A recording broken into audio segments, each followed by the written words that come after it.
Çok uzakta değil, suyun öte yanında sen varsın.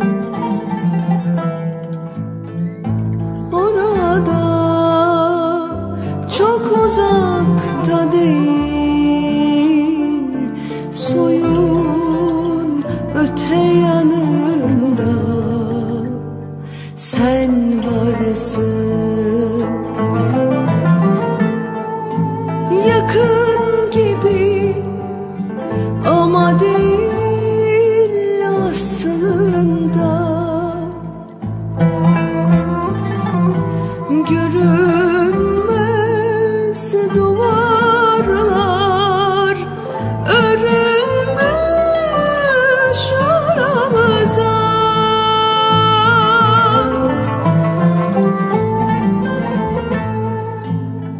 Elimin ermediği, gücümün yetmediği düş diyarlardasın.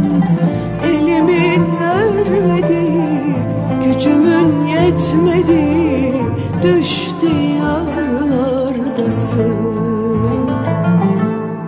Elimin ermediği, gücümün yetmediği düş diyarlardasın. Ah, elimin ermediği, gücümün yetmediği düş diyarlardasın.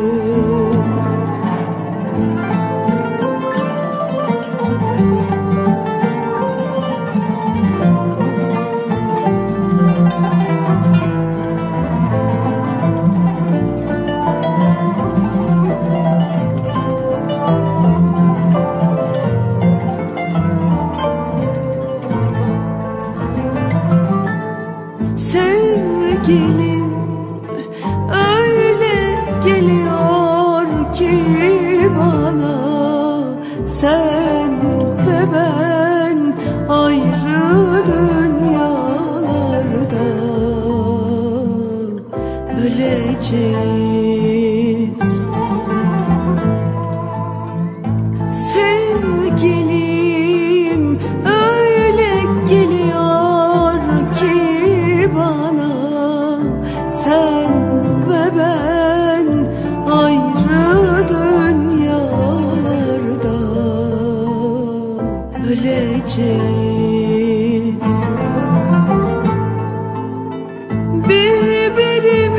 Birbirimizden habersiz ve hasretler içinde